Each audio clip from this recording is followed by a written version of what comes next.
when it goes live? Right, We we're are live. live. Hey, we're live. Lap Righty dance. ho. Hey everybody, welcome to our live. Today the subject is what's a good funding target for my crowdfunding campaign? At any time, if you have any questions or comments, just pop them in the comments and we will see them. We're going to be talking with you for 20 or 30 minutes today. I'm Charlotte, Projects Marketing Lead for PledgeMe, and I work remotely from Takaka, Golden Bay, and I've been hanging out with PledgeMe for nearly a year and a half now. And we have the awesome Anna with us as well.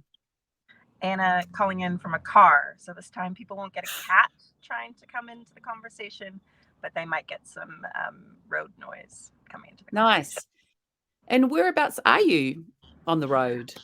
I'm in my car in Wellington. Somewhere in Yeah. Wellington. Just Yeah. pulled over actually right next to the Basin Reserve. It looks like there's some cricket going on in there. Don't know what kind. Yeah. Yeah. Great.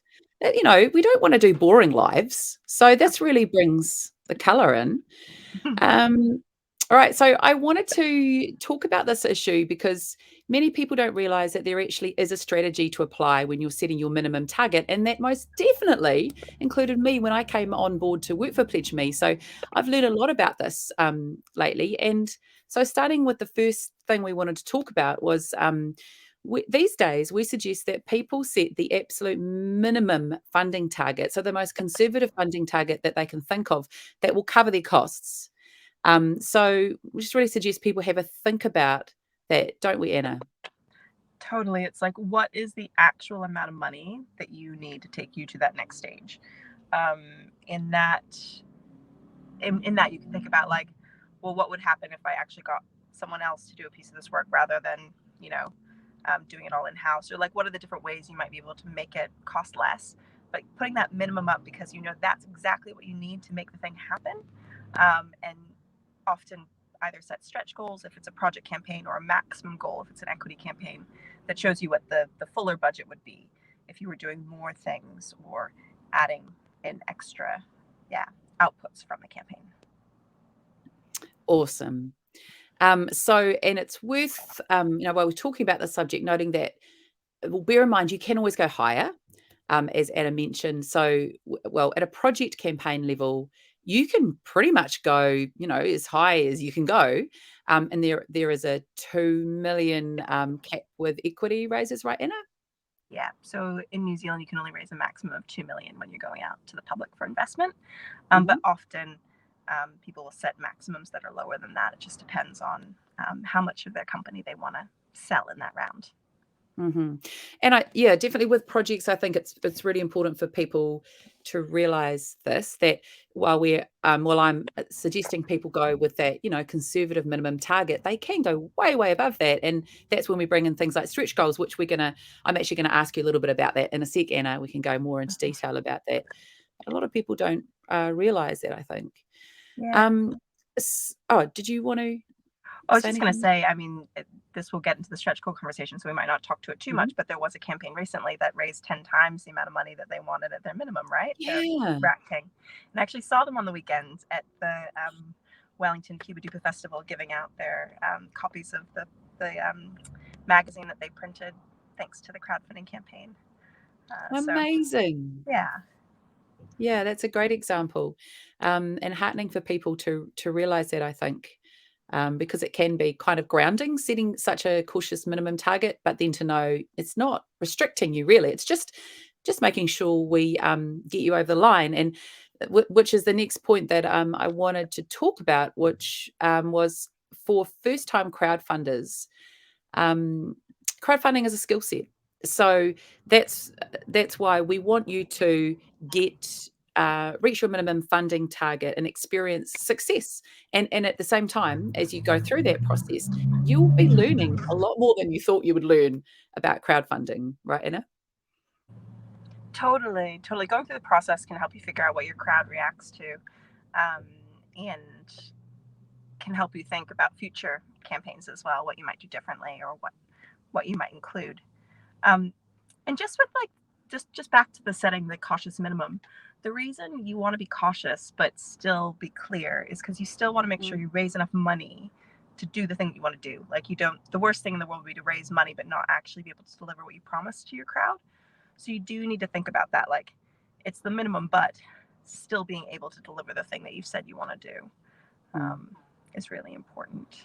Nice. Yeah. Okay, so if you've just joined us, we are talking about how to get started on your crowdfunding campaign. You're welcome to ask questions anytime. We'd love to hear from you, and we will be posting this on YouTube as well, so it will be forever available. So on to our next question point I wanted to sort of make about setting minimum funding targets. And we've sort of covered a little bit, but it's to be super specific and clear about exactly what you're crowdfunding for, even by making your budget actually available in your project description. For example, you might want to buy some gear or machinery so you can grow. You might want people to buy tickets, but it's what we've been talking about, even just giving a really basic breakdown of your budget so people can understand, why you're actually crowdfunding for this amount. And they might give you feedback too, right? Like, oh, actually, we could find you a better deal on that printing. Or I remember with one campaign, it was for a documentary, and she put in her budget that she was going to spend a certain amount of money on voiceover work. And her crowd came back and they're like, your voiceover work on this video was great. Like, you should do it. And she changed. She decided to double the length of the post-production, double length of the video and pay for that additional post-production rather than paying for a voiceover artist. So you never know, your crowd could make your thing better by giving you feedback on your budget. That is so cool. Yeah, so that transparency, and it's that collaboration. I love that. That's such a neat part about crowdfunding, and perhaps people don't realize that when they're coming in as beginners, just that amazing power of being able to tap into our crowd. I mean, yeah, and just the skills and talent that our community and our crowd have that we don't realize when we first, put our work out there in a crowdfunding campaign. So next point. So you touched upon stretch goals. So for those who are just beginning, what can happen? And you're pretty tough. That means that you can do what you set out to do. But then, if you've reached it early on, or even if with a few days to go in your crowdfunding campaign, you can set a bit of a stretch goal. For example, you might have hit like $5,000, and you can ask your crowd if you can reach another 2,000, or go up a bit higher. You could do this next thing. So at a projects level, but how about at an equity level, Anna? Yeah, so that definitely happens with equity because we do set a minimum and a maximum, so people know what the money's going to be spent on at the minimum in the budget, but also at the maximum. And so when someone hits their minimum goal, we start talking about what that maximum looks like what they're going to spend, how that's going to impact their business, hopefully, what they plan on doing. And that's actually just happened. So last night, Narrative Muse hit their minimum goal. So today we're shifting tact, with their comms, and they're now communicating what's next, like what the next goal is and why, and what the commercial opportunities are as well for their business if they can go to that next level of funding. Nice. Yeah, and I really hope to have that opportunity to, if you're crowdfunding with us or thinking about crowdfunding, it's such an exciting moment when you do reach that minimum target because, for those who don't know, we're an all or nothing platform. So only get your funds if you reach that minimum target. And once you do, you have the security of knowing, you will get those funds. So some of that kind of panic can go, and then you can create some new juicy plans, or you might have already, and you've already created some momentum if you've reached that minimum target. So you can carry on with that momentum, which can be super fun. So we also made the point that you might do your first campaign, maybe at a project level, maybe not. But if you go for that minimum target that will, check your box, do that, bearing in mind that people often will do a lower one and then they'll go on, to sort of cut their teeth or, learn the ropes of crowdfunding. Then they'll go and do a higher one. For example, some people do a project campaign and hopefully experience, some success, and then they'll go on to an equity campaign, or they'll start with a lower project campaign, then do a higher project campaign, right? Yeah, we definitely see people do multiple campaigns and come back, especially especially in the project world where you can do multiple different things over the years. We see people sort of just learning the ropes and getting really good at communicating with the crowd and activating them and setting goals and setting stretch goals. And so there's a lot to learn there. But yeah, there's also that opportunity to test out as a project, offer people rewards for your company, and then move up to an equity campaign as well. So it can be a good way to do different pieces of work and activate your crowd. We see, for example, at the moment we've got, I think it's called Paikawakawa. Do you know about that? The reserve in Wellington, Anna? It's so they are a reserve that a group of volunteers have been working on it for some time now, and they're building tracks on this reserve, and so cool. Last year they came on board and they did a project campaign. Was it 1,000? And their rewards were jars of honey from the bees on the reserve. So they started with a lower one and they were successful. And it's such a cool community project. A bunch of Wellington locals who are volunteering their time for this beautiful land, which I believe has been it's protected.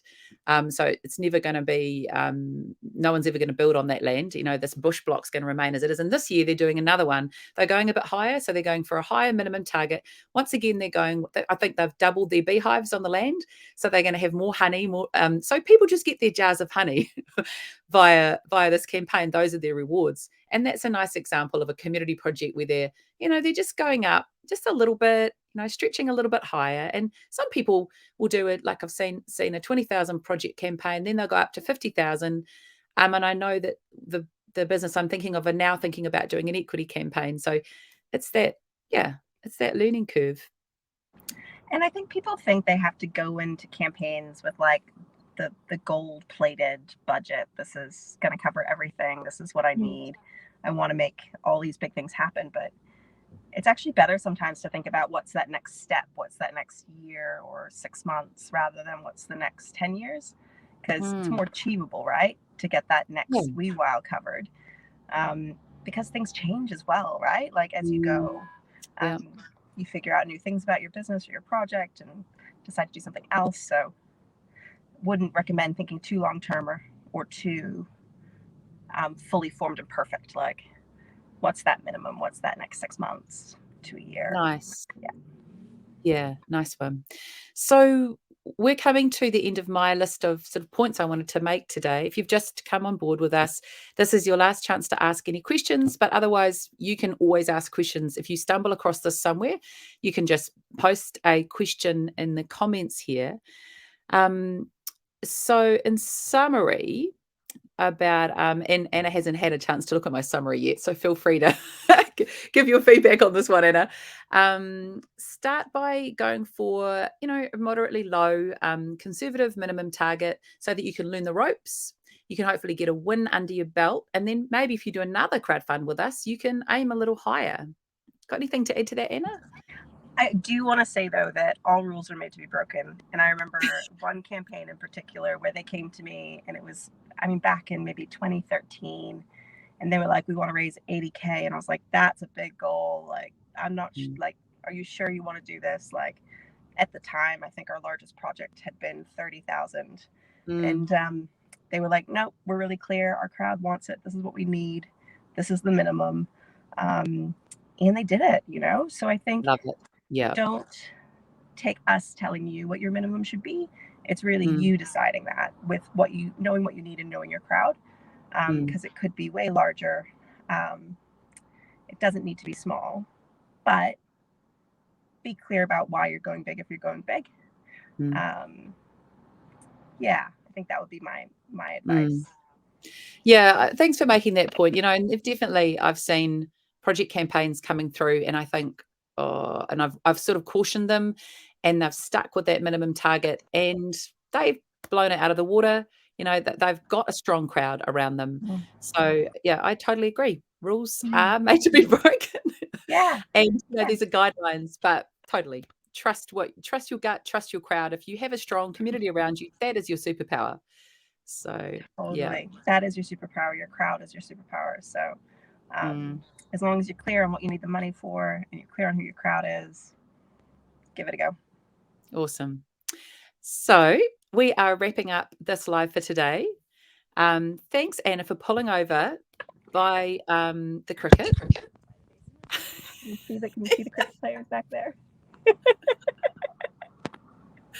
It's been awesome to chat with you about this subject. I hope people will watch this and find it useful. And I think it's a useful thing to look at for people who have absolutely no idea what to set as a minimum target.